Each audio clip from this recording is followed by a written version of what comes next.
I promise you, my kitchen does not normally look this bad, but we've just been letting things slip for the past few weeks. I think it was because of Christmas. After Christmas, we just found it really hard to get back into a good routine. But the reality is, it's March now, so this needs to be tackled. Let's go.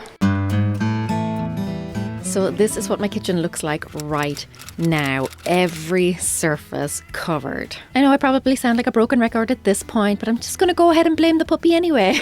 She takes up a lot of our free time. She comes with a lot of stuff, and we put a baby gate over the entrance to the kitchen just to kind of keep her out of the rest of the house.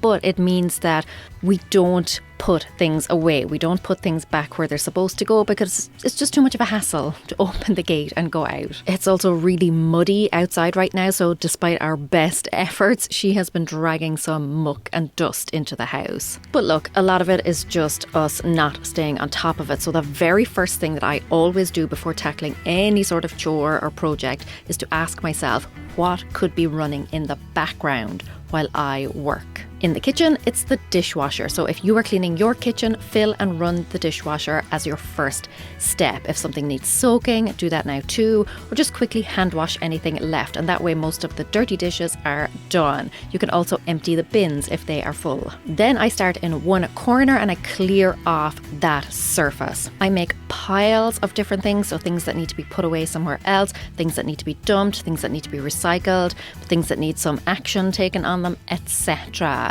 I use this little backpack to corral items together, but if you have a box or a basket, that would work just as well. It makes it easier to move things around. I would also say to keep your bin really easily accessible, so bring it right beside you, or if like mine, it's built in, just make sure that it's kept open. Now, if you have a clear stretch of uninterrupted time ahead of you, move all around the room. But if, like me, you know that you're going to be interrupted or you're going to have to stop at some point in the very near future, then I would recommend finishing off one section of your countertops completely. It just gives you a much greater sense of satisfaction to have at least one part of the job entirely done instead of all of it partially done. So I wiped down this part of the counter. I gave it a bit of a buff. That is the downside to glossy countertops. They show up pretty much every single finger or paw print. But they do look lovely.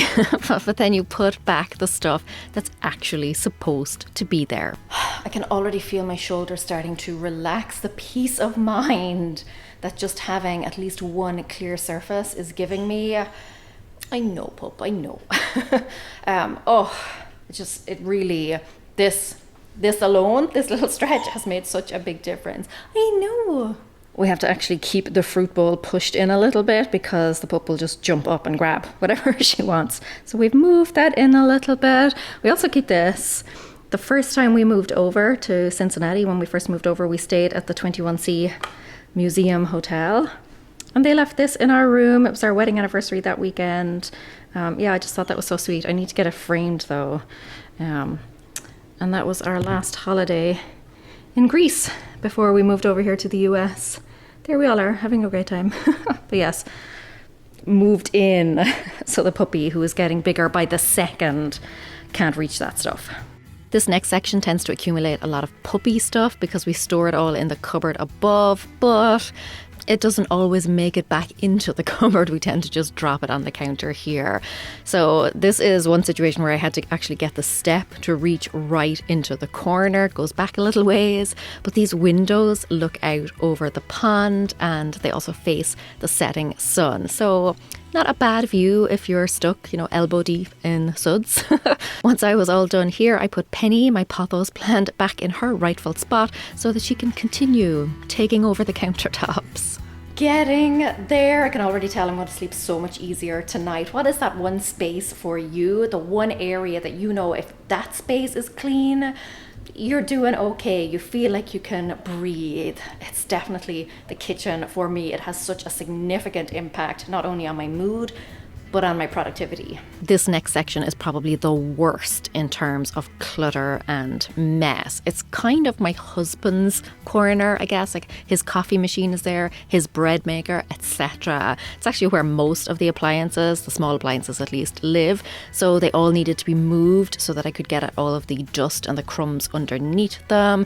My husband also tends to kind of drop a lot of post and random things here, so it just gets cluttered up pretty quickly. Oh, and breadcrumbs. Ugh, the bane of my life. My advice, if you have one messy corner like that too, put it somewhere as far from your line of sight as possible. This particular corner is hidden behind cupboards, so you can't see it when you first walk into the kitchen. So find the most out of sight corner of your kitchen and confine the messiest or most unsightly stuff there. Had to stop for a meeting, but I am back now and I just have to do the island and then I'm on to the final 5 steps. But I really do not know why I put this off for so long, because I feel like the kitchen is one of those places where a little bit of effort goes a long way. Like particularly with countertops, if you just clear some stuff off, it really makes a massive difference. Like this did not take me that long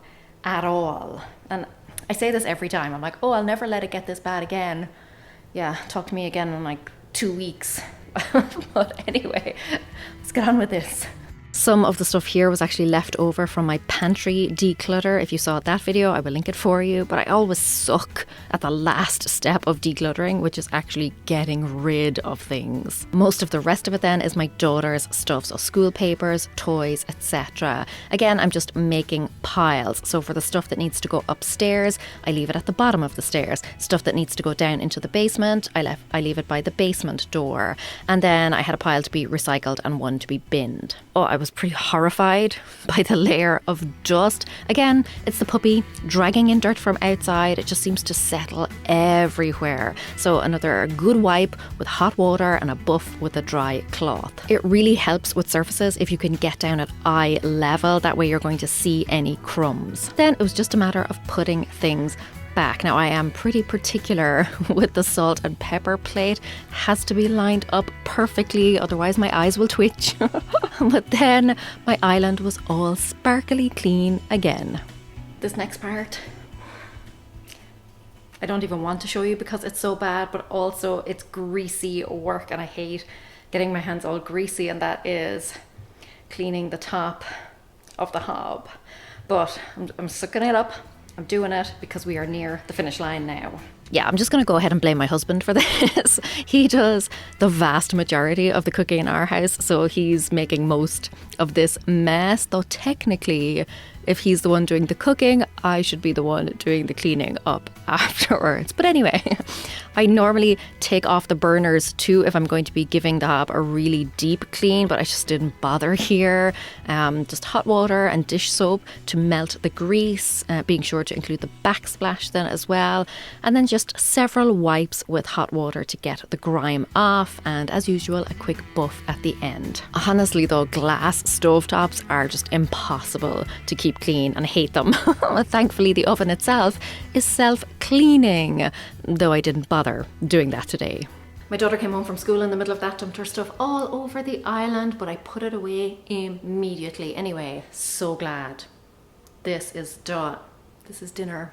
Lovely bolognese sauce waiting for me in there, but very glad that's done. I also gave the front of the oven a quick wipe down, which leads me on to the next step, which is wiping down all of the cabinet fronts. Ours are, no, the snow has all melted, the ground is all muck and mud outside, so the puppy goes out, jumps around in all the mud and muck, rolls around in it, and then comes back in and just paws at all of the cabinets. So very much looking forward to getting these clean again. This was just pure elbow grease, but it's a good time to double check the fronts of the countertops. I noticed a few spots that I had missed. You know, sometimes stuff just kind of spills or drips over the edge. You can also do the appliance fronts too, like your microwave and your fridge. By the by, my next video will be me cleaning out my fridge and freezer, one of my most dreaded tasks. So make sure that you have subscribed and that you have clicked the little bell icon so that you will get a notification when that one goes live. That was quite the arm workout, let me tell you. My shoulders tomorrow are going to be but we're nearly there now. Next step is to tidy up everything in the sink. There were a few things that I just threw in there, daughter's lunchbox, etc., as I was going along. So I'm going to wash these by hand, put them away, and then it's floors. Most of these just needed a quick rinse because they'd just been sitting out or had some dry crumbs in them. I put a towel down so that I wouldn't soak the countertops that I just spent ages shining and buffing and things. But I have to say, even though obviously white cabinets and glossy black countertops take a lot more effort in terms of cleaning, personally, I love the look, so I suck it up. Then I gave the sinks a good clean too. I popped some baking soda down the drain, followed by white vinegar to just clean and deodorize the pipes. And then I buffed everything until the sinks were sparkling. And then we had dinner, basically ruined everything. I'm going to quickly clean this stuff up. I'm going to get to the floors. They're filthy. Sam has brought the dog out because if you have ever tried to clean floors with a dog, it's just not, it's fool's errand, let me tell you. So, floors. Second last step. Again, I'm just going to blame the puppy here. I thought I could get away with just using the vacuum cleaner to get up all of the dirt, but I ended up having to go back over it all with the sweeping brush to pick up all of the bits along the edges. After that then, I gave it all a really good mop. Truthfully though, the dining area and the living room need a good mop too, but it was already getting pretty late at this stage, so I just left those for another day. Final step then, thankfully, because it's super dark now, that is putting stuff away. So the piles that you made, the stuff that needs to go elsewhere in your home, put that away.